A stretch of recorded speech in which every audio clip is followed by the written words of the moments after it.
전 세계적으로 전쟁의 흐름까지 바꿔놓을 정도로 굉장히 화제가 되고 있는 물건이 있죠. 바로 드론입니다. 이 고작 수십만 원짜리 혹은 수백만 원짜리 드론이 수십억, 심지어 수십조 원의 피해를 입힐 수 있는 게임 체인저죠. 게다가 우리나라도 북한한테 드론으로 탈탈 털린 적이 있어가지고 남일 같지가 않죠. 그래서 전 세계는 드론봇 부대 양성의 혈안입니다. 그리고 창이 존재하면 방패가 존재하듯이 역시 이 드론을 막으려고 안티 드론 시스템을 구축하는 데에도 전 세계가 혈안이에요. 드론을 방어하는 개념, 속칭 안티 드론이라고 하는데 이 안티 드론을 제대로 하냐 안 하냐에 따라 가지고 미래전의 승패가 좌우된다고 할 정도로 굉장히 중요한 부분입니다. 드론을 막으려면은 드론이 어떤 물건인지 또 어떤 역사를 가지고 있는지 한번 알아봐야 됩니다. 이 빌어먹을 놈의 드론은 대체 누가 개발했고 언제 태어났을까요? 드론의 역사가 비행기의 역사보다 더 길다면 여러분 믿으시겠습니까? 놀랍게도 인류 최초의 드론은 라이트 형제가 처음으로 비행기를 만들기도 30년 전, 즉 1887년에 먼저 등장했어요. 그것도 온갖 괴상한 건 다 만드는 신사의 나라, 영국에서 말이죠. 돈 많고 할 질 없던 영국의 신사나으리였던 버글러스 아치볼드는 피시앤칩스를 씹다가 문득 이런 생각을 했어요. 하늘 위에 사진기를 올려놓고 사진을 찍으면 존나 멋진 셀카를 찍을 수 있지 않을까? 이런 정신 나간 생각을 곧바로 행동으로 옮겼습니다. 그래서 그는 운동장만한 연을 만들어가지고 그 위에 흑백 사진기를 올려서 기어코 그 연을 하늘로 띄워가지고 셀카를 찍고야 말았어요. 이 돈 많고 할 짓 없는 영국 신사나으리 덕분에 장대한 드론 역사가 시작되었습니다. 이윽고 30년 뒤에 라이트 형제가 드디어 비행기의 첫 비행을 성공시켰죠. 그리고 좀 있으면 1차 세계대전이 터져가지고 나름 문명인이라고 여기던 유럽인들끼리 피가 튀기는 사륙전을 펼치게 됩니다. 그때 높으신 분들은 50년 전에 아시볼드가 저질렀던 개뻘짓거리를 떠올렸어요. 그리고 생각했죠.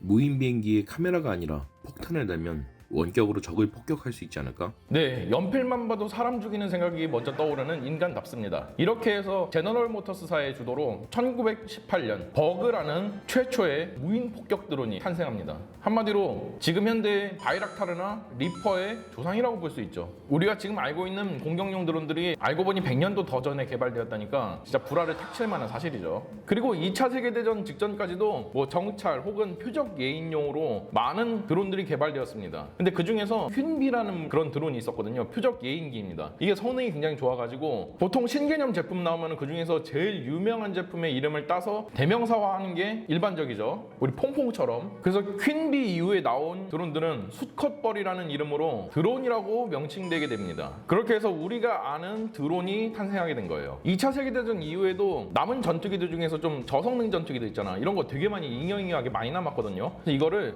무인 자폭기로 개조해가지고 써먹기도 했었습니다. 대표적인 게 헬켓 전투기예요. 헬켓 전투기는 태평양 전쟁에서 일본군의 제로센 전투기를 신나게 때려부순 그런 전투기지만 대전 당시에는 성능이 좋았지 전쟁 끝나고 보니까 성능이 그렇게 좋지는 않았어요. 그래서 이거를 무인 자폭기로 개조해가지고 한국전쟁 때 북한군 진영으로 날려보내게 됩니다. 근데 이런 드론들의 성능을 사실 따지고 보면은 지금 기준으로 봤을 때 RC카 혹은 RC 비행기랑 비슷한 성능이었어요. 그래서 높으신 분들은 불만이 많았습니다. 그래가지고 개발팀은 이렇게 채찍질하면서 좀 더 멀리 그리고 좀 더 오래 그리고 섹시하게 드론을 개량해 나가기 시작했죠. 냉전기를 관통하면서 미사일 기술이 눈부시게 발달했습니다. 그래서 미사일의 탐색기나 혹은 추진체계로 개발됐던 것들이 전부 다 드론에게도 적용되기 시작했어요. 1990년대 이후에는 드디어 우리가 아는 삐까번쩍한 드론들이 모습을 드러내기 시작합니다. 특히 MQ-9 리퍼 드론 같은 경우에는 공격용으로 사용할 수가 있죠. 헬파이어 미사일이나 혹은 로켓을 달고 적을 공격할 수 있어요. 뭐 지상의 인공위성 소리 듣는 IQ-4 글로벌워크 같은 경우에는 굉장히 넘사벽급의 성능이죠. 24시간 내내 떠 있을 수도 있고 그 상태에서 2만 미터 이상을 채공하면서 넓은 지역을 감시할 수 있습니다. 이렇게 우리 머릿속에는 드론이란 돈 많은 일부 나라만 할 수 있는 먼 나라, 남의 나라 이야기로 들려왔었어요. 근데 갑자기 기술이 발달하기 시작한 거야. 그래서 2010년대 이후에는 더 작은 소자 그리고 고성능의 배터리들이 등장했죠. 그리고 고성능 배터리를 이용해서 그 물건을 1시간 이상 공중에 띄우는 것이 가능해졌고요. 그래서 본격적으로 제 머리통만한 소형 드론들이 등장하기 시작합니다. 드론은 초기에 비싼 가격에도 불구하고 뭐 맵 제작 혹은 농업용으로 굉장히 쓸모가 많기 때문에 많은 수가 팔려나갔어요. 게다가 가격의 신도 우리를 도와줬죠. 중국이 국가 기본 산업으로 드론 산업을 육성하기 시작하면서 굉장히 가성비가 좋은 드론들이 시장이 쫙 풀렸어요. 그렇게 해서 중국은 전 세계 드론 시장의 76%를 장악했고 수십만 원에 굉장히 가성비가 좋은 드론들을 손쉽게 구할 수 있는 시대를 맞이하게 될 수 있었던 겁니다. 이렇게 해서 드론 유토피아가 열리나 했더니만 가성비 좋은 드론을 누구나 구할 수 있다. 이 말을 거꾸로 하면은 어느 누구든지 1kg 정도의 컴포지션 폭약을 드론에 장착해가지고 대통령을 날려버릴 수 있다는 이야기예요. 혹은 살인가스를 이용해가지고 한 동네 싸그리 다 죽여버릴 수도 있죠. 또한 중국이 전 세계 드론 시장의 76%를 차지하고 있다는 것은 우리한테 그다지 좋은 소식은 아니에요. 왜냐? 우리 가상적국이 미래전을 쥐락펴락할 수 있는 드론의 최선도 국가라는 이야기니까요. 게다가 중국은 또 그런 짓 많이 하잖아. 전자장비에다가 백도어 심어가지고 판매하는 거. 나는 중국제 드론으로 그냥 풍경을 촬영하려고 날렸는데 중국은 그 백도어 정보를 이용해서 개인정보를 탈취하거나 혹은 군사정보를 탈취할 수 있단 말이죠. 그래서 지금 현재는 서방 세계가 중국제 드론에 대한 제재에 나섰습니다. 게다가 우크라이나 전쟁으로 인해서 중국제 드론에 러시아군 뚝배기가 갈려나가는 것 같다 라이브로 우리가 다 지켜볼 수 있었죠. 그래서 서방 세계는 급하게 안티드론 시스템을 구축하는 중입니다.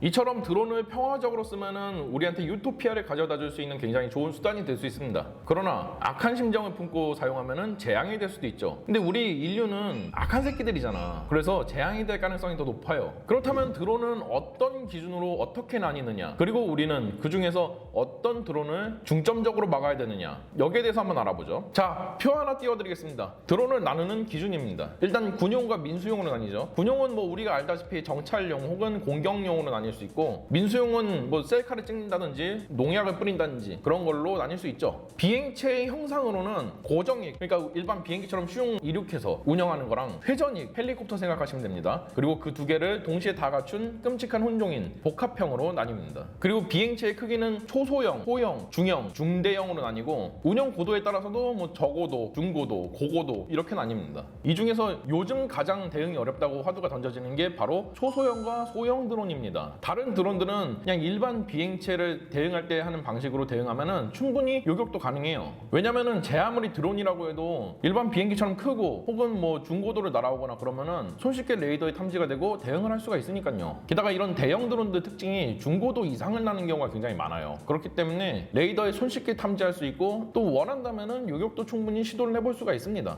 결국은 우리가 요격이 어렵다 그리고 위협적이다 하는 것들은 전부 다 소형과 초소형 드론들입니다. 얘네는 레이더에도 잘 안 걸리고 격추도 난감해요. 그렇기 때문에 보처강의 안티드론 시리즈에서 중점적으로 다룰 드론은 바로 초소형과 소형 드론들입니다. 근데 우리가 이렇게 그냥 초소형, 소형하면은 조금 의미가 겹치거나 혹은 헷갈릴 수도 있잖아. 그러니까 시리즈 내내 보처강 채널에서는 이 드론들을 싸잡아서 테러 드론이라고 부르기로 하겠습니다. 그렇다면은 만약 이런 테러 드론들을 막지 못하면은 우리는 어떤 일을 맞이하게 될까요? 일단 테러 드론으로 인한 실제 피해 사례들을 한번 살펴보죠. 우선 가장 작게는 전술적인 레벨에서의 손실입니다. 네, 가장 작은 게 전술적인 레벨에서의 손실일 정도로 이 테러 드론을 막지 못하면은 어마어마한 피해를 겪을 수 있습니다. 일단 우크라이나 전쟁으로 한번 가봅시다. 바이락타르의 러시아군은 수많은 장갑차, 탱크, 대공 미사일들을 상실했죠. 그렇다고 소형이라고 우습게 봐서는 안 됩니다. 중국제 박격기에 포탑 사출을 내대던 러시아제 전차들 많이 보셨을 겁니다. 박격기는 소형 드론에 박격포탄 8발 장착해 놓은 물건이에요. 중국에서 개발됐거든요. 근데 이게 처음에 출시되었던 2016년 당시에는 밀덕들이 뭐라고 하고 다녔냐면은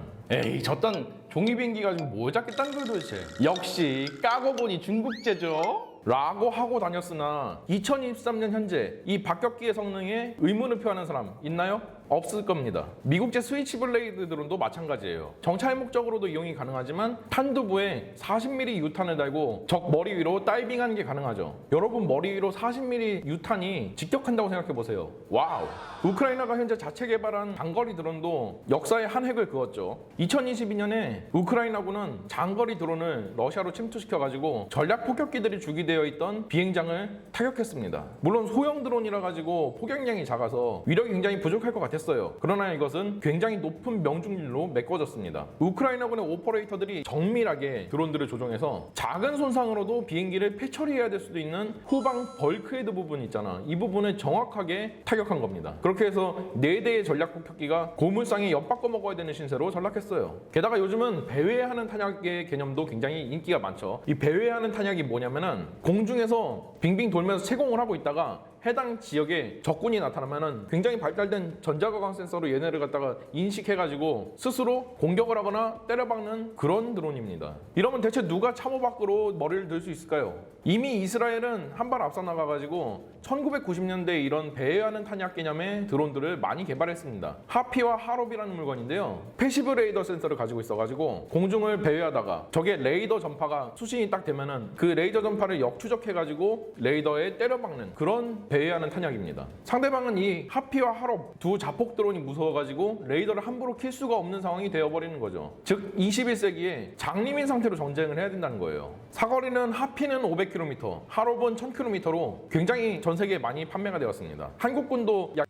정도를 보유하고 있을 정도로 굉장히 많이 보유하고 있고요. 근데 이런 전술적인 손실들은 사실 드론의 위력에 비하면 상당히 작은 손실들입니다. 더 큰 손실들이 있어요. 바로 전략 단위의 손실입니다. 2021년 IS 전쟁을 승리로 이끈 이란의 명장인 솔레이마니 같은 경우에는 미군의 MQ-9 리퍼 드론에 의해 가지고 정확히 반가죽이나 버렸습니다. 미군은 이로써 드론으로 전쟁 지휘부 암살이 가능하다는 걸 실제로 실증했죠. 이 일이 있기 전 3년 전에는 베네수엘라의 마두로 대통령이 연설을 하고 있었는데 컴포지션 폭약 1kg을 장착한 중국제 드론에 의해 가지고 죽을 뻔했죠. 조종사가 기혈이라 가지고 엉뚱한 곳에서 폭탄을 기폭시키는 사소한 찐바가 있었거든요. 드론 전문가나 동호회원들은 나였으면 충분히 마두로 대통령을 죽일 수 있었겠다라는 판단이 섰다고 합니다. 이렇게 대통령 암살을 시도해 볼 정도로 드론은 굉장한 물건이에요. 게다가 국가를 마비시킬 수 있는 그런 공격도 할 수 있습니다. 2019년 9월에 후티 반군이 이란제 드론 10대를 동원해 가지고 사우디의 석유 생산 시설을 타격했어요. 이 타격으로 인해서 사우디의 석유 생산량은 절반으로 급감했습니다. 국제유가는 19%가 치솟았고요. 생화학 테러 역시 가능합니다. 2015년에 일본 총리 관저에 드론이 한 대가 날아들었어요. 문제는 드론이 날아든지도 몰랐었고 한참 뒤에나 발견이 됐는데 안에는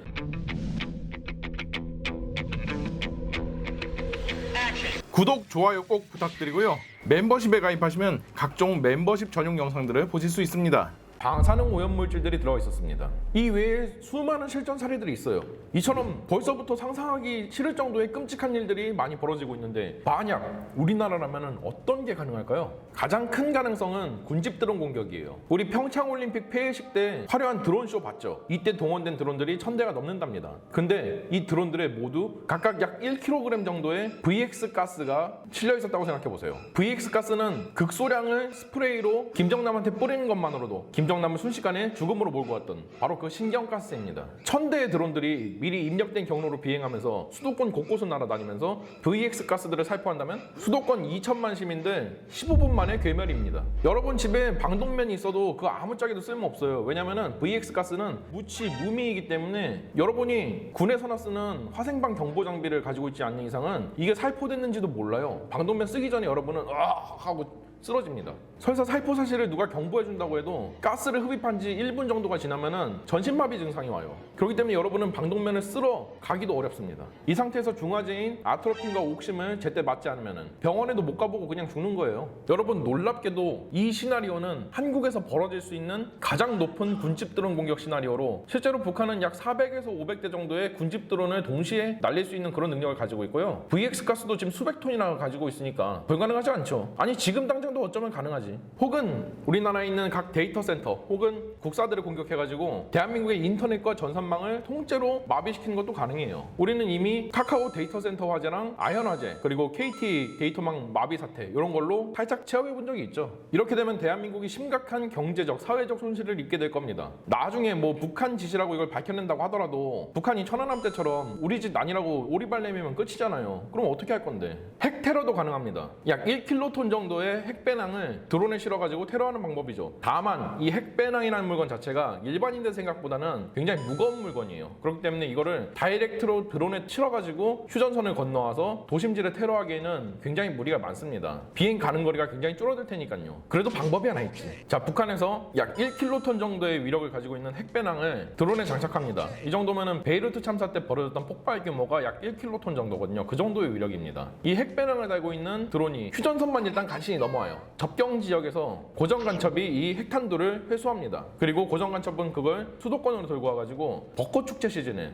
드론에 핵탄두를 장착한 다음에 롯데월드 타워 꼭대기에 올려놓고 기폭시켜버리는 거죠. 수많은 서울 시민들이 벚꽃을 보러 분명 석촌호수에 모여 있을 거예요. 그리고 롯데월드를 배경으로 사진을 찍거나 혹은 놀고 있겠죠. 그 수많은 서울 시민들의 두 눈으로 1억 도의 열선이 장렬합니다. 설사 1차 피폭 지역을 벗어난 지역이라고 하더라도 이미 많은 사람들이 열선을 봐버려가지고 장님이 된 상태잖아. 그래서 이태원 참사 이상급의 대혼란이 벌어지겠고 수천 명의 사람들이 깔려 죽을 겁니다. 압사당한다고. 뭐 더 더러운 공격을 해보자면은 방법은 많죠. 원자력 발전소에 드론을 침투시켜가지고 전력 라인에 폭탄 공격을 가해서 마비시킨 다음에 원전을 멜트다운 시키는 걸 한번 시도해볼 수 있습니다. 물론 우리나라가 가진 경수로 원전들은 그런 공격에 굉장히 강력한 원전들이에요. 만약에 그런 일이 벌어진다고 하더라도 비상용 전력이 켜져가지고 작동이 될 거고요. 설사 만약에 전력이 다 나간다고 하면은 원자로의 감속재가 곧바로 투하돼가지고 핵분열 반응이 멈추게 되어 있습니다. 그래서 그런 더러운 테러의 가능성은 굉장히 낮은데 원전에 드론이 침투하는 것 자체가 가능하냐 묻는다면은 얼마든지 가능하다고 저는 답변드리겠습니다. 실제로 우리나라 원전 근처에 정체불명의 드론들이 자주 나타난다고 하고 격추는 언감생심이고 사실 이 드론이 왔는지 안 왔는지도 제대로 파악이 안 되고 있다고 해요. 프랑스에서는 실제로 원전에 누군가가 테러 드론을 날려가지고 공격을 가하는 일도 벌어진 적이 있어요. 만약 기술이 더 발전한다면 어떤 것도 가능할까요? 영화 엔젤 헤즈 폴른 보신 분 계실 겁니다. 거기서 수많은 드론들이 대통령을 안면 인식해가지고 공격하죠. 이게 과연 영화적인 허구나 혹은 SF의 영역일까요? 아닙니다. 이건 지금 현실이 되어버렸어요. 여러분 지금 당장 스마트폰을 켜가지고 셀카 모드로 여러분의 막구를 한번 비춰보세요. 자동으로 안면 인식이 됩니다. 엔젤 헤즈 폴른에 나온 기능을 구현하는 건 그렇게 어려운 일이 아니에요. 셀카 모드에 존재할 정도로 아주 흔한 안면 인식 기술에 먼 거리에서도 물체를 추적할 수 있는 전자광학 센서 그리고 적을 판단해서 공격할 수 있는 AI 이 두 개만 추가로 탑재되어 있으면 얼마든지 가능합니다. 오히려 환경 변수가 굉장히 적기 때문에 이런 식의 공격적인 이용이 다른 기술들을 구현하는 것보다 훨씬 쉽다고 합니다. 그럼 전쟁 수행에 필수적인 사람들만 골라가지고 싸그리다 죽여버리고 그 다음에 전쟁을 땅 시작하는 것도 가능하죠. 전쟁이 터졌는데 중령 이상급 지휘관들이 다 죽었어. 뭐 그리고 대통령, 국회의원, 각 기관장들, 경찰서장들 다 죽었어. 그럼 누가 대통령직을 승계하고 지휘할 것이며 어떻게 전쟁 수행을 할 거예요? 개노답이지. 뭐 이외에 마약이나 무기를 드론이 운반해준다는 그런 부작용들도 있지만 서울에서 핵이 터지거나 그런 일보단 굉장히 덜한 일이므로 여기선 다루지 않겠습니다. 지난 2022년 12월 말에 북한의 드론 5대가 영공을 침범한 것도 모자라가지고 서울 북부까지 쫙 둘러보고 유유히 사라졌습니다. 우리나라는 드론 5대 중에서 4대의 추적을 상실했고 심지어 이 과정에서 KA-1 경공격기 한 대가 요격 도중에 추락하는 일까지 벌어졌습니다.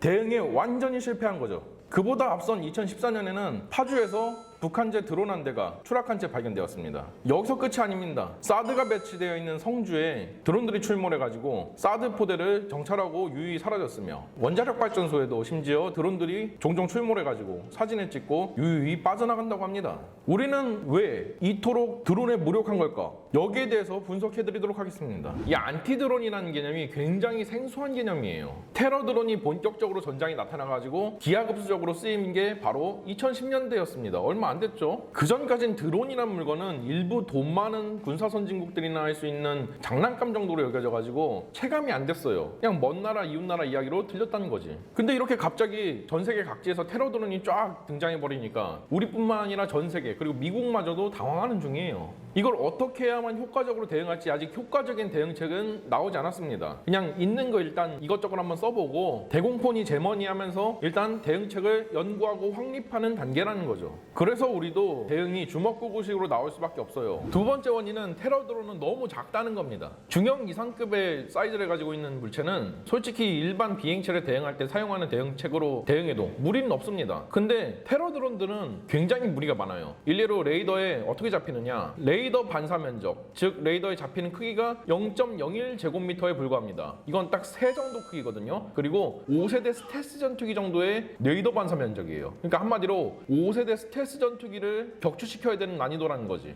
심지어 테러 드론 대부분이 속도가 느리잖아요. 새랑 구분이 안 돼. 그러다 보니까 필터링 해버리는 경우도 많습니다. 테러 생각하고요. 이러니까 탐지 추적이 어려운 겁니다. 그리고 실제로 요격을 시도한다고 해도 요격하려고 발사한 미사일이나 대공포탄이 불발된 경우도 있어요. 왜? 대공포탄이나 미사일에 가지고 있는 근접신관들 이것들 같은 경우에는 보통 전파식 혹은 레이저식, 자기식 이런 것들을 사용하거든요. 근데 테러 드론 같은 경우에는 물리적인 사이즈가 작잖아. 그러다 보니까 근접신관이 작동을 작동을 안 하고 지나갈 가능성도 굉장히 많습니다. 이러면 미사일이건 폭탄이건 불발되는 거죠. 세 번째 원인은 우리나라가 산악지형이라는 거예요. 평지는 그나마 레이더 전파나 이 유관 관측을 막고 있는 산이나 건물 같은 그런 지형들이 많지가 않아서 그나마 좀 쉬워요, 탐지나 추적이. 그런데 우리나라는 산악지형입니다. 그리고 빌딩 숲도 많죠. 유관 관측도 어려워요. 왜? 빌딩이나 산이 막고 있으니까. 레이더로 추적하기도 어려워요. 왜? 레이더 전파가 산이나 건물에 가로막히니까. 이 상황에서 테러 드론들이 산 사이를 미리 입력된 경로로 요리조리 타고 오면은 탐지하는 게 사실상 너무 어렵다는 거지.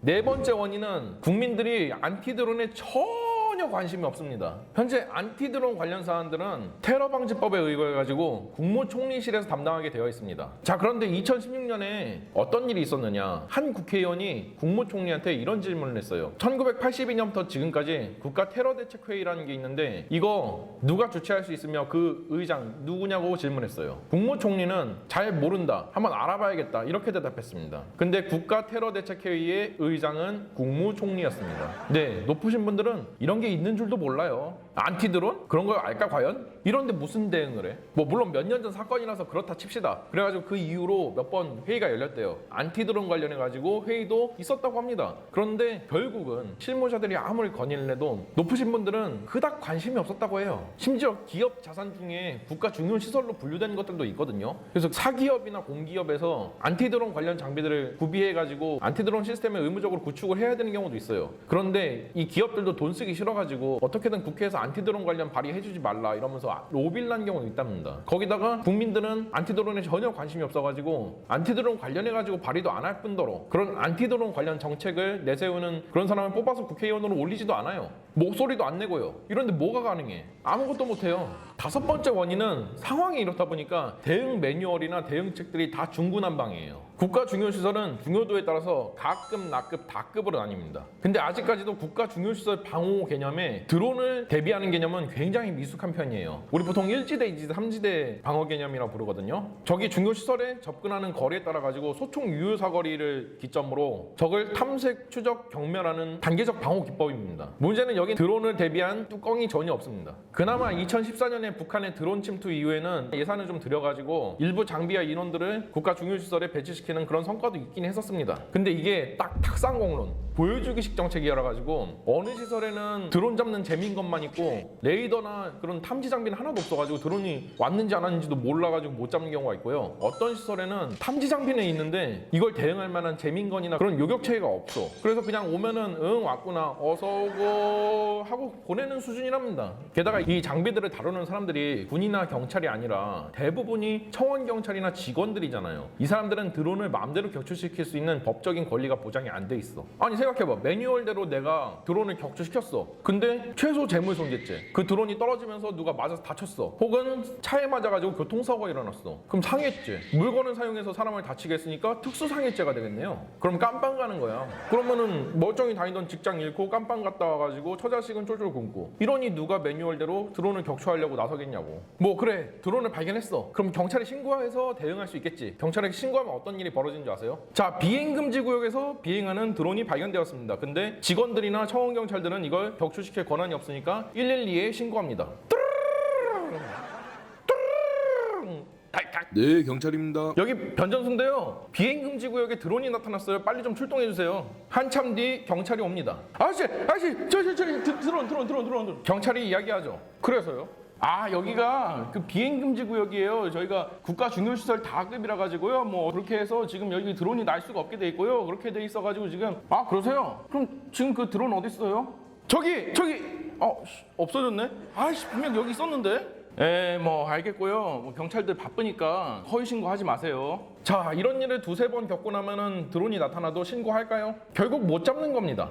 이게 우리나라가 테러 드론의 속수무책인 이유이자 암담한 현실입니다. 그렇다면 드론을 탐지하는 수단 그리고 격추할 수 있는 수단은 어떤 것들이 있을까요? 탐지하는 수단을 한번 알아보겠습니다. 탐지 수단은 액티브와 패시브 방식으로 나뉩니다. 액티브 방식은 능동적으로 적을 수색하는 그런 체계인데 대표적으로는 레이더가 있죠. 레이더는 전파를 쏴가지고 물체에 맞고 돌아오는 거를 분석해서 물체의 위치, 고도, 위도 이런 것들을 알아내는 장비죠. 장점으로는 탐지거리가 굉장히 깁니다. 단점으로는 사각지대가 많이 발생해요. 특히 우리나라 같이 빌딩 숲이 많고 산악지형인 곳에는 그런 정신 나간 지역에서는 진짜 전파가 빌딩에도 가로막히고 산에도 가로막히고 해가지고 음영 지역이 많이 발생해요. 그래서 우리나라 같은 경우에는 소형 드론 탐지용 레이더가 효율이 좀 많이 안 좋습니다. 그리고 저번 편에서 밝혔듯이 이 레이더가 테러 드론이랑 새랑 헷갈려하는 경우가 굉장히 많아요. 이게 클러터라고 하는데, 그래서 테러 드론을 새로 인식하는 경우도 있고 혹은 새 때를 테러 드론으로 인식해가지고 경보해주는 그런 경우도 많습니다. 그리고 레이더 같은 경우에는 제일 중요한 단점이 있죠. 비싸. 패시브 방식은 내가 뭐 전파를 쏜다든지 하는 그런 능동적인 탐색 방법이 아니라 육안 관측 같은 굉장히 수동적인 그런 관측 방법입니다. 대표적으로는 인간의 눈이 있죠. 인간의 눈은 양쪽 눈 다 합하면은 약 2억 화소 정도의 굉장히 좋은 카메라입니다. 단점이라고 하면은 일단 그렇게 시력이 좋은 사람들이 요즘 많지가 않죠. 그리고 이와는 별개로 판단 주체가 컴퓨터가 아니라 사람이잖아요. 그러다 보니까 내가 저 물체를 보고 나서 착각을 할 수도 있고 또 판단이 잘못될 수도 있다는 거지. 혹은 근무를 쓰는 게 아니라 아예 자고 있을 수도 있고. 좀 더 정확한 체계로는 EOIR 체계가 있어요. EO, 전자광학, IR, 적외선. 이 복합 체계를 의미합니다. 전자광학이 뭐냐면은 굉장히 좋은 DSLR 생각하면 됩니다. 그냥 거기다가 움직이는 물체를 추적할 수 있는 센서를 달아놨다고 생각하시면 돼요. 적외선 방식은 여기다 적외선 센서까지 추가를 해가지고 야간에도 혹은 주간에도 이게 열을 내는 물건인지 아닌지 구분할 수 있는 그런 물건이죠. 이 복합 장비를 요리조리 돌려가지고 탐지도 하고 추적도 하는 그런 방식입니다.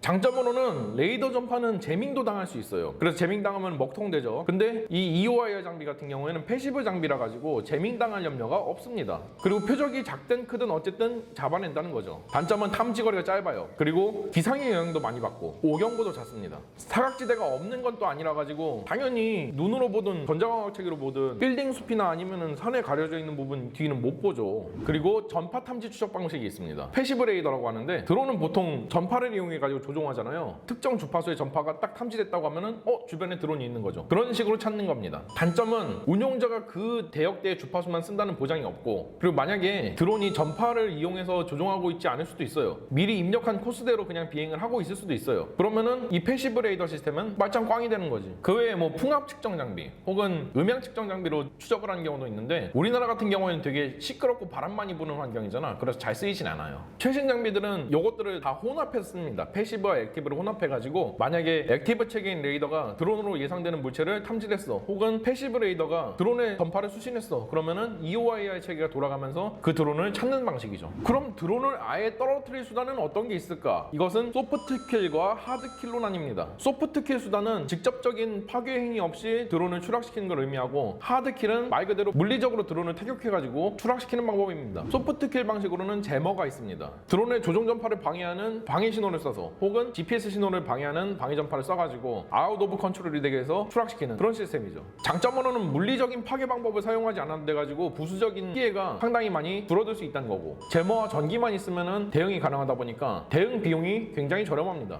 단점은 이게 과연 드론만 재밍시킬까? 이게 가장 큰 문제죠. 생각해봅시다. 드론이 떴어요. 그 드론을 제머로 무력화시켜가지고 추락시켰어.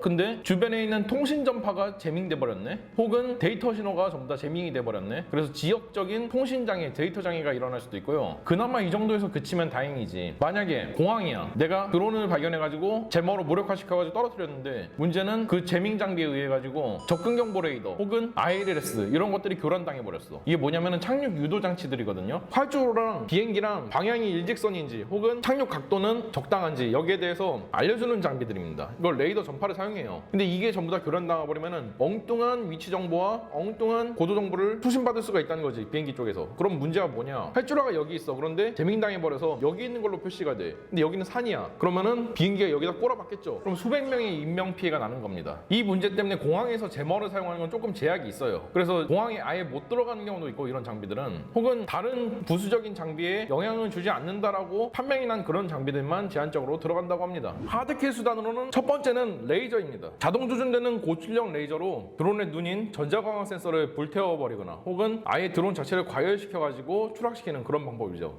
문제는 고출력 대용량 레이저 자체가 전기를 생각보다 많이 먹어요. 그리고 초기 투자 비용이 많이 듭니다. 그리고 레이저도 공기에 산란되거나 혹은 굴절돼가지고 다른 무고한 비행체들을 위협하는 경우가 있을 수 있고요. 두 번째는 대공포입니다. 전통적인 방식이죠. 근데 뭐 유관 관측으로 쏴서 맞추는 그런 옛날 방식으로 쏘는 그런 대공포가 아니라요. 왜냐면 그런 방식으로는 드론을 격추시키기가 좀 어려우니까. 지금 여기서 다루는 거는 자동으로 목표 추적도 되고 정밀하게 사격 통제를 할 수 있는 그런 대공포들을 얘기하는 거죠. 대표적인 게 비호 그리고 KC램 이런 것들이 있고요. 참고로 KC램은 보청 채널에 KC램 영상을 보고 오시면 이해가 빠르실 겁니다. 장점으로는 원래 우리가 쓰던 기술들을 응용해가지고 개발하는 거다 보니까 그렇게 어렵지 않아요. 그리고 후속 군소 지원 체계도 원래 우리가 쓰고 있던 거를 그냥 쓰다 보니까 그렇게 부담이 가지도 않고요. 단점은 체계값이 비쌉니다. 비호 같은 경우에는 한 문에 67억 원이고요. C램 체계 같은 경우에는 보통 한 150억 정도 돼요, 한 세트에. 그리고 가장 큰 문제는 낙탄 문제예요. 여러분 만약에 드론을 잡으려고 대공포탄을 뽑아보고 쐈습니다. 근데 여러분 모든 제품은 다 불량률이라는 게 있어요. 대공포탄은 날아가다가 최대 사거리가 넘어가면은 지상에 피해를 주는 걸 방지하기 위해서 자폭하게끔 되어 있습니다. 근데 이게 자폭을 안 하고 그대로 지상에 낙하했다고 생각해 보세요. 근데 그게 인구 밀집 지역이었네 혹은 건물이 없네 그러면은 인명 피해가 발생합니다. 이런 경우 굉장히 많아요. 우리나라 같은 경우에는 대표적인 예시가 1976년에 청와대 상공에 UFO가 출몰해가지고 한국군이 외계인들한테 수만 발의 대공포탄을 먹여준 적이 있었어요. 이때 불발된 탄들이 지상에 대거 낙하하면서 뭐 차가 부서진다든지 일가족이 밥 먹다가 20mm 대공포탄에 맞아 죽는다든지 그런 일들이 벌어졌습니다. 그때 당시에는 군사정부였으니까 물론 제가 군사정부를 좋아하는 게 아닙니다. 그래서 찍소리도 못했어요 사람들이. 근데 지금은 어떻게 될까? 유가족들 국회에 출석해가지고 까무러치고 살인정부 물러나라 드론보다 사람이 먼저다 또 광화문에서 촛불 들고 시위하겠지. 이런 정치적인 리스크를 질 만한 사람은 아무도 없습니다. 그런 걸 지고 싶어하는 사람 없어요. 그렇기 때문에 설사 드론이 나타났고 대공포로 격추가 가능하다고 하더라도 실제로 방아쇠를 당기라고 명령을 내리기는 굉장히 어려운 겁니다. 인구 밀집 지역을 벗어난 다음에서야 대응하겠죠. 세 번째는 미사일이 있습니다. 장점은 당연히 명중률이 높아요. 근데 명중률이 높은 만큼 비싸죠. 발당 억을 호가합니다. 근데 이게 저번 편에 밝혔듯이 테러 드론 자체가 물리적인 크기가 작잖아요. 그러다 보니까 근접 시간이 작동하지 않아가지고 불발나는 경우가 있을 수 있다는 거지. 그 불발난 탄이 자폭하지 않고 인구 밀집 지역이나 건물에 떨어지면은 살인정부 물러나라 드론보다 사람이 먼저다 하면서 또 시위 나겠죠. 그래서 높으신 분들 기준에는 대공포 다음으로 사용하기 껄끄러운 게 바로 이 미사일이에요. 네 번째는 헬기로 잡는 방법이 있습니다. 공격 헬기가 직접 출동해가지고 능동적으로 드론을 수색하고 추적해서 기관포로 격추하거나 혹은 수송 헬기가 기관포 팩을 들고 다니면서 드론을 잡거나 혹은 도어건으로 잡는 방법이 있죠. 헬기는 드론의 느린 속도에 발맞춰가지고 따라다니는 게 가능합니다. 고정익기는 보통 드론의 느린 속도에 발맞춰서 따라다닐 수가 없어요. 왜? 그 속도면 실속 속도야. 양력을 잃고 추락하게 돼요. 그래서 회전익기가 훨씬 더 드론을 잡기는 좋은데 헬기 자체가 작은 체계다 보니까 엄청 고성능의 탐지 장비를 장비하기가 어렵습니다. 레이더도 롱보우 아파치 같은 거 제외하면은 많이 달고 있지도 않죠. 그래서 드론을 찾기가 좀 어려워요. 실제로 저번에 북한의 드론 침투 때 코브라랑 아파치가 출동했지만 그다지 성과가 없었죠. 다섯 번째는 드적드 드론으로 드론을 잡는 방법입니다. 뭐 장난치시는 거냐고요? 아닙니다. 이거 굉장히 활발하게 연구가 되고 있어요.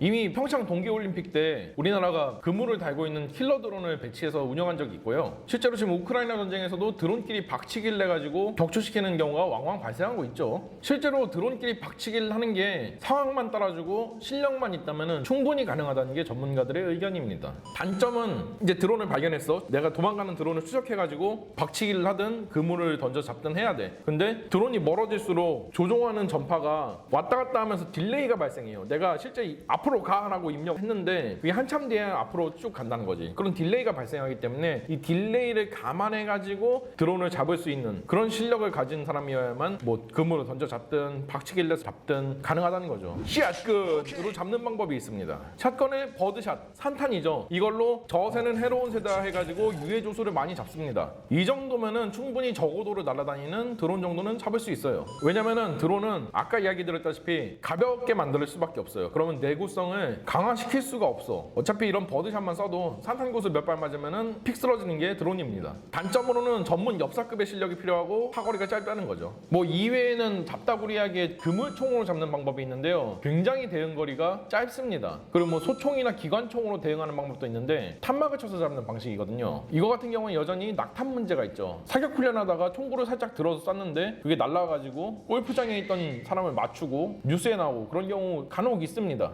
그래서 낙탄 문제도 있고요. 대응거리도 그렇게 길지가 않아요. 참 어렵습니다, 사실. 소프트킬이건 하드킬이건 뭐 패시브건 액티브건 다 나름대로의 치명적인 단점들이 존재하니까요. 물론 드론이 만능이란 얘기는 아닙니다. 보초왕 채널에서는 드론의 효과에 대해서는 부정하지 않습니다. 하지만 드론 만능론에 대해서는 신랄한 비판을 퍼부은 적도 있죠. 자세한 것은 우크라이나 전쟁의 게임 체인저 편 영상을 보고 오시면 이해가 빠르실 겁니다. 하지만 안티드론 시스템은커녕 드론전에 대한 이해마저도 부족한 한국군이 드론전의 선구자인 중국과 맞서게 되면 당연히 불리하겠죠. 특히 상대방을 소모시키는 데 특화가 돼 있고 상대방에게 공포를 불러오는데 아주 효과가 좋은 드론이라는 무기체의 특성상 한국에게는 심각한 약점으로서 작용할 것입니다. 왜냐면은 우리는 중국과 소모전에 들어가면은 승산이 아예 없기 때문에 그래요. 국가의 체급부터 10분의 1밖에 안 되고 저출산이기 때문입니다. 한국이 이런 소모전에서는 일당 10을 해도 이기기가 어렵습니다. 그러나 일당 10은 고사하고 전쟁 났는데 드론으로 인해서 하루에 1000명씩 사상자가 발생한다면 이는 절망적인 상황일 것입니다. 물론 예비군 총동원하고 수십만의 사상자가 나는 것을 감수한다고 하면 어찌저찌 소모전을 이어나갈 수는 있겠지만 이는 나라의 미래를 좀먹는 행위이기 때문에 북벌을 주장하는 저조차도 반드시 피하려고 하는 시나리오입니다. 그래서 저는 북벌 시에 만약에 중국과의 전면전에 들어간다면 우리 군의 피해를 최소화하기 위해서 안티드론 시스템의 천병으로서 방공지원조라는 개념을 생각해냈습니다. 방공지원조란 무엇인가? 자, 보초왕 채널을 갖다가 정주행하신 분들은 야전방공망과 거점방공망의 차이점을 잘 아실 겁니다. 거점방공망은 한 곳의 시즈 모드하고 특정 시설이나 도시 이런 것들을 방어하는 개념이죠. 움직일 일이 많지 않다 보니까 체계의 크기가 크고 고성능입니다. 천궁이나 패트리어트 생각하시면 되고요. 야전방공망은 이동하는 지상군을 따라다니면서 방공우산을 씌워주는 개념의 방공망입니다. 기동해야 되기 때문에 체계 크기가 좀 작아야 되고 따라서 커버리지가 좀 짧고 성능이 그렇게 뛰어나진 않죠. 천마나 비호 생각하시면 편합니다. 근데 드론이 전장에 대규모로 등장하면서 이제 이 두 개념도 한 단계 더 업그레이드가 필요했었어요. 근데 기존의 거점 방공망 개념은 기지방호 3단계를 갖다가 좀 더 강화시켜서 적용해가지고 대응 대상에 드론도 포함시킴으로써 강화하면 되는 문제라 가지고 돈과 시간이 문제지 개념상으로 뭔가 바꿔야 될 문제는 없습니다. 근데 지상군을 따라다녀야 되는 야전 방공망으로서는 굉장히 곤란한 문제죠. 기존의 미사일식 야전방공망인 1000만을 예로 들어보죠. 100만원짜리 DJI 드론을 갖다 격추하려고 2억원짜리 미사일을 발사해야 됩니다. 돈 문제뿐만이 아닙니다. 기동하는 지상군을 따라다녀야 돼가지고 미사일 보급을 실시간으로 받기가 어려운 천마 같은 체계가 드론의 미사일을 낭비한다면 나중에 진짜 위협적인 전투기나 순항미사일이 날아들어올 때는 탄약이 없으니까 못 막는다는 거지. 비호 같은 자주대 공포는 기존의 직접 충격식의 탄약 가지고는 이게 작다 보니까 명중이 어려워가지고 좀 더 많은 탄을 쏟아부어야 되고요. 명중률을 보완하고자 어헤드탄 같은 적기 근방에서 터져가지고 텅스텐 자탄을 쫙 뿌리는 그런 걸 도입했다고 하더라도 문제가 하나 있습니다. 이런 탄들은 발당 100만원이 넘어가요. 그래서 많이 보급해주기가 어렵습니다. 결국 기존의 야전방공망은 지상군을 수많은 드론러시로부터 대응해주기에는 보급과 운영이라는 측면에서 약점을 노출하고 있습니다. 그래서 제가 제시하는 것이 바로 방공지원조라는 개념입니다. 야전방공망이 들어가긴 하나 그중 가장 최전방에서 활동하며 밀도가 가장 높고 많이 필요하며 커버리지는 반대로 가장 좁은 야전방공망입니다. 방공지원조는 소형 드론 대응에 특화가 되어 있고요. 부수적으로 적의 헬기나 순항미사일에 대응하는 것도 제한적으로 가능합니다. 그리고 진짜 부차적인 임무로는 유사시에 지상군 제대에 대해서 기관총 화력을 지원을 해줄 수가 있죠. 지상군의 소대나 중대를 따라다니면서 아주 작은 야전방공망을 제공해준다고 보시면 됩니다. 구성은 일반적인 보병부대 기준으로 5인 구성으로 되어 있고요. K151 한국형 험비 혹은 징발된 픽업 트럭이나 용무달차를 이용합니다. 차량에는 80도 이상 들 수 있게끔 개조된 기관총 거치대가 장착됩니다. 여기에는 M60 기관총이 도트 사이트나 여의치 않으면 파리체라고 부르는 대공용 조준기를 갖다가 장착하고 2개가 쌍으로 장착됩니다. 이것을 다루는 사수는 소총을 휴대하며 기관총을 다루다가 기관총을 사용할 수가 없는 상황이거나 사각지대에서 드론이 나타나면 소총으로 대응에 나섭니다. 부사수는 샷건과 산탄총알을 휴대하며 기관총에 탄약을 공급해주는 등 기관총의 운영을 돕습니다. 만약에 기관총을 사용할 수가 없는 상황 혹은 기관총의 사각지대에서 드론이 나타나면 이 샷건으로 대응에 나서는 거죠. 소형 드론은 추력이 딸립니다. 그 와중에 센서와 구동부 그리고 무장을 장착하면 당연히 내구성에 투자할 여력은 없어요. 그래서 이런 산탄에도 쉽게 무력화가 되기 때문에 샷건을 장비하는 것입니다. 그리고 드론권 사수가 있습니다. 드론용 재민건을 들고 대공 경계를 하면서 근무를 씁니다. 드론이 나타나면 드론권으로 조준하고 얼음! 해버리는 거죠. 그 사이에 기관총이나 샷건으로 떨궈버리면 됩니다.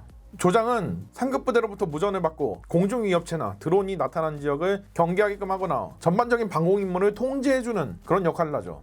뭐 운전병은 운전 열심히 잘하면 되고, 이렇게 5명입니다. 장갑차를 이용하는 기계화 부대는 이보다 조금 더 강화된 9인 구성이고요. 두 돈반 트럭 혹은 징발된 동급 차량에 쌍으로 장착이 가능한 59경 중기관총 혹은 아예 4개의 중기관총이 결합된 승공포를 갖다가 장비하는 겁니다. 장갑차와 같은 기갑 차량을 방어해줘야 되다 보니까 당연히 제대 간 간격이 좀 벌어질 수가 있어가지고 좀 더 커버리지가 넓어야 되기 때문에 일반적인 기관총이 아니라 이렇게 중기관총 이상급 화기를 사용하는 것이죠. 여기에는 소총으로 무장한 대공포 사수, 샷건으로 무장한 대공포 부사수, 그리고 별도로 탄약을 관리하는 탄약수가 편제됩니다. 탄약수도 샷건으로 무장하고요. 드론건 사수도 2명이 편제가 되고요. 여기에는 추가적으로 휴대용 대공 미사일 4부사수 이렇게 2명이 편제가 됩니다. 여기에 휴대용 대공 미사일 하나가 장비돼가지고 헬기나 적의 중형급 드론 혹은 긴급한 상황일 때 소형 드론에도 대응이 가능하고요.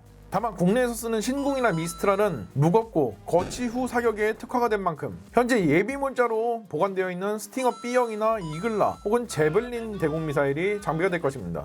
그리고 전시에는 미군 탄약고에서 공수해온 스팅어 대공 미사일들이 추가로 장비가 되겠죠. 그리고 조장과 운전병까지 총 9명이 편제되는 것이죠. 이들은 자신들의 보호 대상인 지상군이 온전하게 지상 전투 임무에만 집중할 수 있도록 대공 경기 임무를 전담해서 운영하게 되는 것입니다. 긴급할 때나 정말 필요할 때나 기관총으로 화력 지원을 해주는 것이죠. 이마저도 기관총 운영 인원들이나 조장만 화력 지원에 동참하고 나머지는 여전히 대공 경기를 하고 있으니까 지상 지원해주다가 정신 팔려가지고 드론을 못 잡는 일은 굉장히 줄어들 것입니다. 레이더 정보 같은 경우에는 천마나 비오 혹은 상급 부대의 저고도 방공 레이더로부터 제공을 받는 식이고요. 여기에 전문적으로 데이터 링크를 받아가지고 실시간으로 레이더 화면을 띄워주는 스마트 장비가 있으면 참 좋겠지만 그렇게 하기에는 전시에 C2A망의 트래픽 커버도 굉장히 문제가 될 거고 또 그러기에는 돈도 부족할 거라 가지고 이 부분은 방공 지원조를 실제로 한번 운영해보고 차차 발전해 나가면서 적용하는 것도 늦지 않습니다. 운영 인원들은 현역들이 아니라 예비역들이 맞습니다. 왜냐하면 지금 현재 저출산으로 인해서 현재 운영 중인 부대들을 갖다가 최소 편제로 유지하는 것도 굉장히 지금 버거운 상황이거든요. 그래서 전시에는 부분 동원령이라도 내려가지고 예비군들을 이 방공지원조로 편성을 해가지고 전방에 추진시켜서 업무를 보게끔 하는 식으로 가야 됩니다.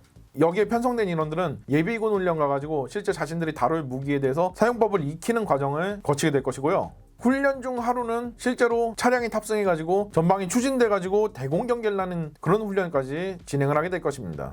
이렇게 하면 드론으로부터 조금은 더 안전해진 지상군 운영을 할 수가 있습니다.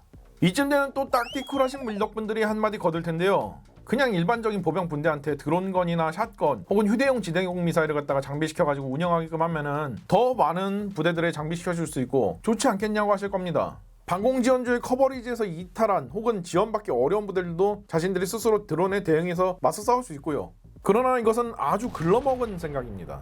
제가 우크라이나 전쟁에서 올라오는 손실 보고들을 갖다가 적어도 올해 초까지는 제가 매일 보고 분석했었습니다. 최전선에서 활동하는 이런 보병 분대들한테 실제로 드론건이나 그런 화기 주면은 드론 잘 잡을 것 같죠? 현실은 전혀 아니었습니다. 왜 그럴까요? 최전선에 있는 전투부대들은 막말로 앞만 보고 전투합니다.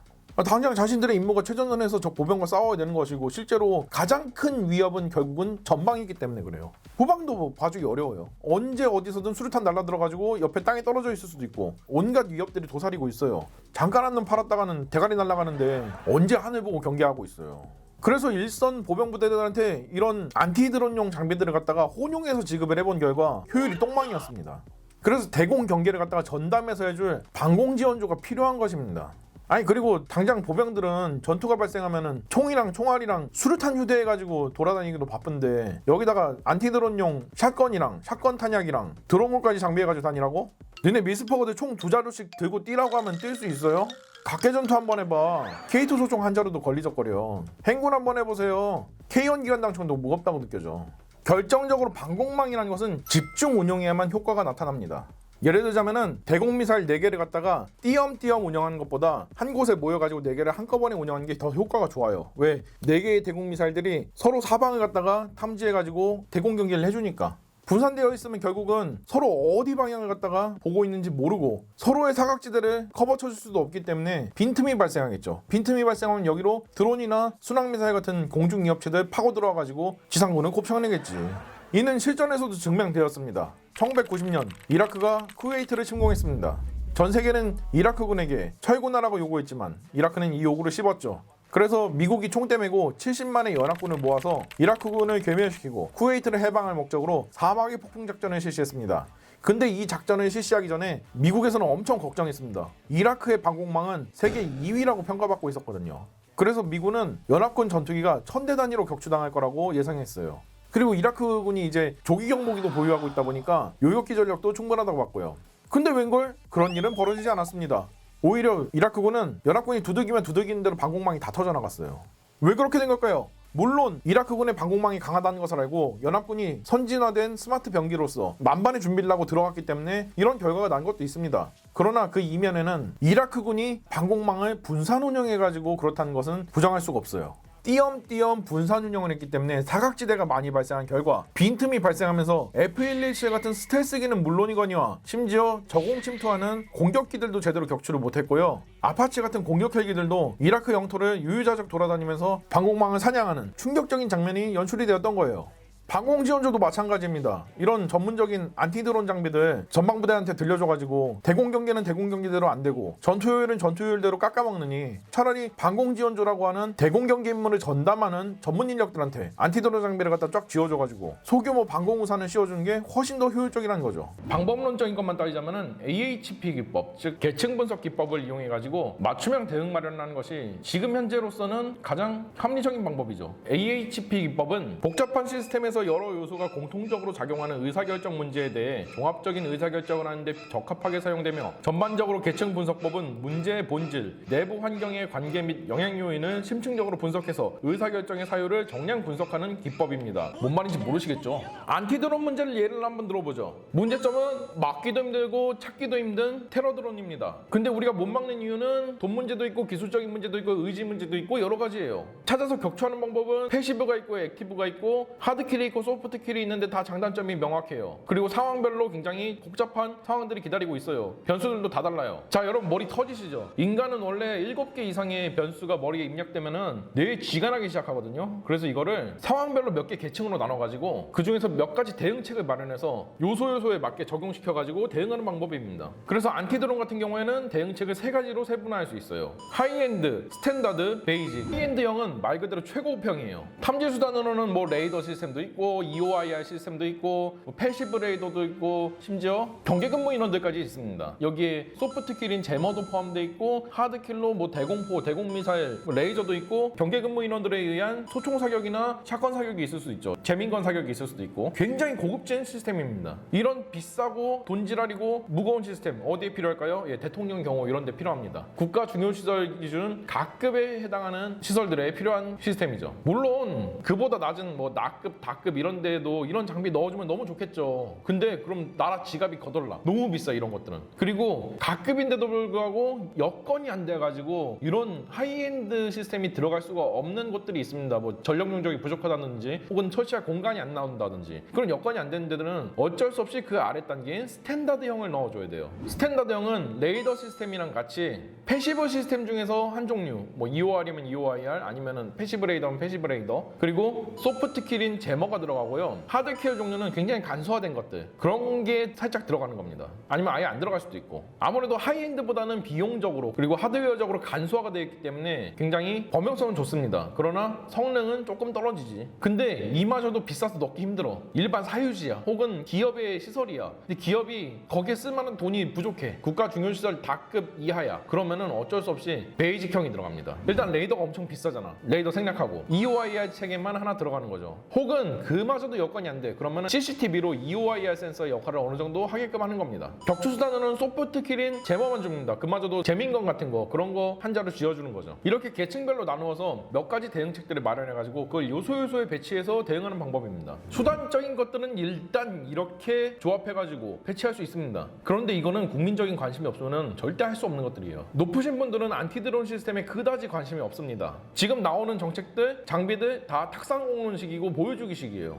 대한민국 헌법 제1조 1항 대한민국은 민주공화국이다. 헌법 1조 2항 대한민국 주권은 국민에게 있고 모든 권력은 국민으로부터 나온다. 여러분 대한민국 국민 아니에요? 투표권 있잖아요. 여러분 이거 목소리 내가지고 여러분이 안티드론 하자고 목소리 내면 높으신 분들이 당연히 관심 가져줄 수밖에 없어요. 아니면은 아예 안티드론에 관심이 없어 라고 하는 정치인이나 정당은 안 뽑아주면 되는 거예요. 나 안티드론 할 거야 라고 주장하는 정치인이나 정당 뽑아가지고 국회 보내면 되잖아요. 그럼 자연스럽게 안티드론 해주겠다는 정당이나 정치인들이 권력을 잡을 거고, 그럼 그 사람들이 적어도 못해도 안티드론 해주는 척이라도 할 거 아니야. 그리고 전국민적인 참여도 필요합니다. 이제 안티드론 같은 경우에는 나온 지 얼마 안 된 개념이에요. 그렇기 때문에 다른 군사 선진국들도 지금 갈팡질팡하고 있어. 그럴 때일수록 여러분이 좋은 아이디어가 있으면은 뭐 국민 참여용 게시판들 있잖아. 그런 데다가 투고를 한다든지, 혹은 여러분이 여론을 조성한다든지, 저 같은 유튜버 같은 경우에는 이제 이런 영상들 만들어가지고 여러분 안티드론 합시다 이렇게 여론 형성할 수 있죠. 그런 식으로 노력을 해주셔야 됩니다. 여러분 참여 많이 해주시고요. 이 영상도 여러분 많이 퍼뜨려가지고 그렇게 봐주시고 안티드론 합시다 그렇게 목소리 내야 돼요. 그렇게 여론을 조성해가지고 실제 정책으로 이끌어내야 됩니다. 게다가 이제 안티드론을 경찰이나 군만이 할 수 있는 단계를 넘어섰어요. 안 그래도 드론의 숫자는 많은데 여러분 우리 저출산이라 가지고 경찰이나 군인의 숫자가 앞으로 계속 줄어들 거라고. 그럼 지켜야 될 것은 그대로 많은데 사람은 줄어드니 모든 걸 다 군이 지켜줄 수가 없어요. 경찰이 지켜줄 수가 없고. 그럼 어떻게 해야 되느냐? 여러분들이 참여해야 됩니다. 드론을 운영할 수 있는 사람들은 적극적으로 드론을 뭐 발견해가지고 신고한다든지, 혹은 적극적으로 드론을 추적해서 격추한다든지 그런 식으로 나서주셔야 되고요. 일반인 분들도 뭐 비행금지구역 개념을 아시는 분들은 비행금지구역에 드론이 나타났다 그럼 바로 신고를 해주신다든지, 혹은 다른 커뮤니티에 올린다든지 하는 그런 인식 개선이 굉장히 필요합니다. 사회적인 참여가 필요하고요. 연구자들과 정책 기반자들은 어떻게 안티드론을 해야 효과적으로 드론을 막을 수 있는지에 대해서 기술적으로 혹은 기법적으로 시스템적으로 많이 연구를 하고 정책에 포함시켜서 추진을 해야 됩니다. 기업들 같은 경우에는 자기네 사유재산이 앞으로 안티드론을 하지 않으면은 송두리째 한 방에 날아갈 수 있다는 걸 자각하고 안티드론에 돈을 쓰고 관심을 기울여 줘야 되고요.